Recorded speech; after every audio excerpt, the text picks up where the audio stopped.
Underground. I'm Belicia. This is JP. I'm Andrew. I'm Jake.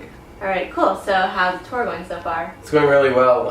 We've only done like maybe 4 or 5 dates, but like there are a lot of people at every show and everybody's pretty enthusiastic, so that's like what do you hope for?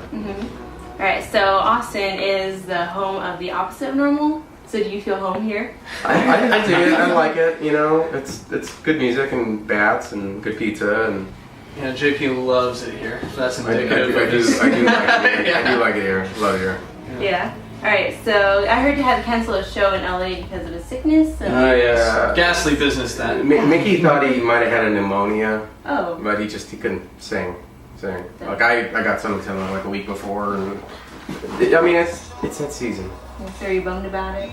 Yeah, well, no, because we're rescheduling. Oh, there will so- be another show. Cool. Yeah, it got rescheduled to the 27th. Oh, okay, Yeah, so we're gonna be playing at the Roxy in LA on the 27th. For all you people in Austin. Yeah. we'll be there. Yeah, on out. Alright, so let's talk about your new album, Embardo. So if you could sum it up in 3 words, each of you. 3 words only. That doesn't count as me. Yeah. Hey, JP, you want to go first? Oh man, 3 words. 3 words. That's a tough one.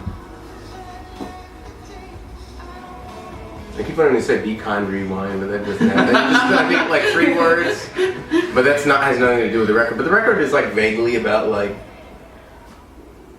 It's kind of the name is about kind of a concept of like reincarnation cycle. Right. Right. That's kind of DMT. like rewinding, starting the tape over again. So be kind, rewind, that's yours? Yeah. Cool. It's my mantra.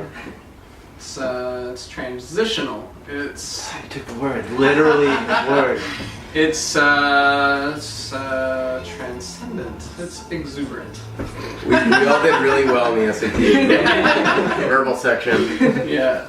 I didn't record on the album. I joined these guys in September of last year. So that was when we started touring for it. You're the most objective, technically. So. What I say? I definitely say transition because, based on the first album, it's gotten a lot more... Better. It's better production for sure, but I think the songwriting's definitely improved. It's become a lot more refined. Definitely a transition. I think, you kind of see this band in a very different direction. And should we address the camera? Oh, sorry, yeah. There's no camera there. Oh. So... Busted through the 3rd wall. Or is it the 4th wall? This is a meta 5th wall. interview. It's the 5th wall, okay. There is no wall here, it's a circle. Yeah. So what did you enjoy most about recording Embardo? Tempered California climate. It was tight because the first one was like a strictly home affair, and like we did it in Mickey's essentially, I wouldn't call it basement, but There's like a downstairs. it's like a downstairs house where Mickey dungeon. and I live. Yeah, and it was It's just a pretty like nice dungeon. it's a nice dungeon. It's fine, but he lives in that dungeon. But it was, we were writing songs, so we were songwriters. We were the engineers. We played all the parts. We did, all the little bleepy bloop sounds, all the whole thing, head to toe, all the editing, all the nitty gritty stuff that, as songwriters, you don't necessarily want to do. And so it was fun having the reins like that, but at the same time also very distracting. You're doing a whole bunch of stuff that when you actually get into a studio we got in with Jimmy Messer, a proper producer with a capital P, and it's nice someone else hit record for once, and you just sit there and you write songs and you play your instrument, and then that's pretty much it. Yes. And all the you have a mitigator for arguments or disagreements. You have a team that edits and mixes and does all the stuff that as a songwriter you have no business doing really. So that was It's like I think it is like if you write a book, you want to have an editor. People don't edit their own books. I don't care who.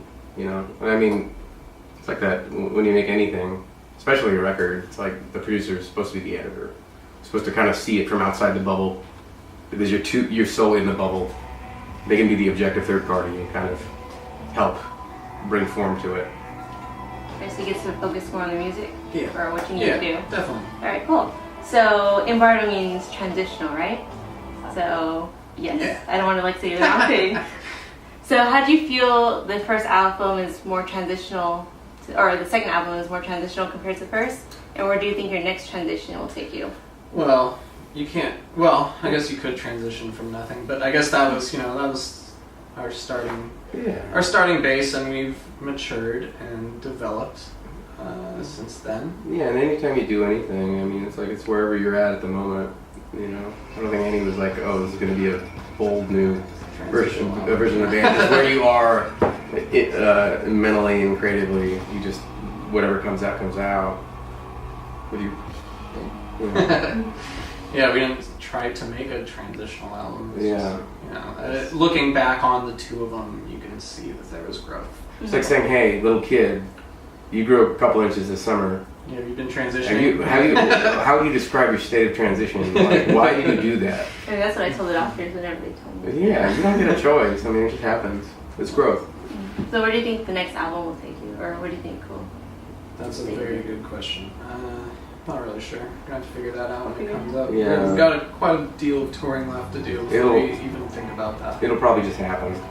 It'll It's like, I don't think there's like a game plan. It'll happen.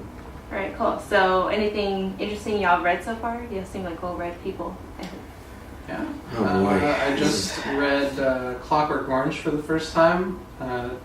Read it pretty much entirely yesterday. That was fun.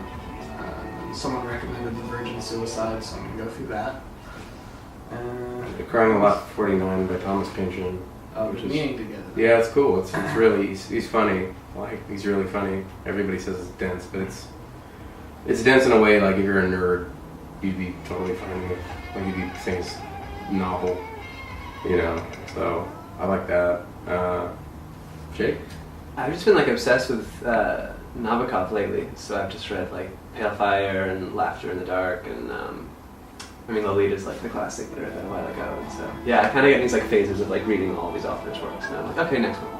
But yeah, you got a lot of downtime in the band. A lot of downtime. You gotta stay mentally active. It's only so many times you can check Facebook before you're just like, I don't know. It just keeps going. yeah. Alright, cool. So let's wrap up this interview with one last question. What planet would you like to live on, and would you live on there with Carl Sagan or Neil deGrasse Tyson?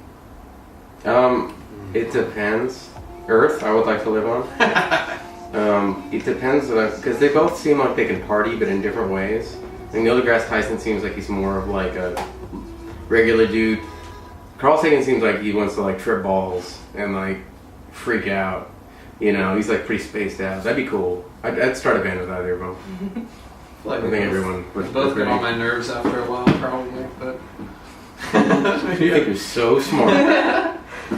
Nerd. Be on one of maybe the Moon Titan. With which one? Or just by yourself? Just leave them both behind? Well, probably. I'm very to myself, so I'd probably leave them both behind. If I had to pick, maybe Carl Sagan. I don't know him that well, but he seems pretty chill. Cool. Yeah, Carl Sagan seems like great and dope, but I never watched his stuff, and Neil deGrasse Tyson is just like such a kind of this, I don't know, just totally deservingly like cultural icon now, and like his comments are really cool. And I like him.